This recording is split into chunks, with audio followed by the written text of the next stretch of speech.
وەک دەڵێن ڕۆژان ڕۆژی لە دوایە جاران هەرێم گرفتاری بەغدا بوو تا هەناردەی نەوتەکەی دەست پێکاتەوە. ئێستا عێراق هانا بۆ هەرێم دێنێت تا لە ڕێی بۆرەکەی ئەوەوە نەوت هەناردە بکات.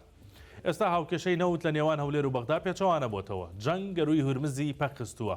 بۆرەکانی هەرێمی کوردستان بوونەتە تاقەهانای عێراق بۆ دەربازبوون لە قەیرانی هەناردەکردن.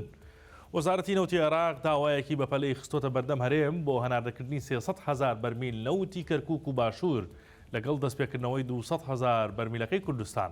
بەڵام هەولێر ئەم جارە بە مەرجی قورسەوە پێشوازی لە داواکە دەکات و کلیلەکەی تەنها بەجێبەجێکردنی داواکاریە دارایی و گومریکەکانی دەداتەوە دەست بەغدا.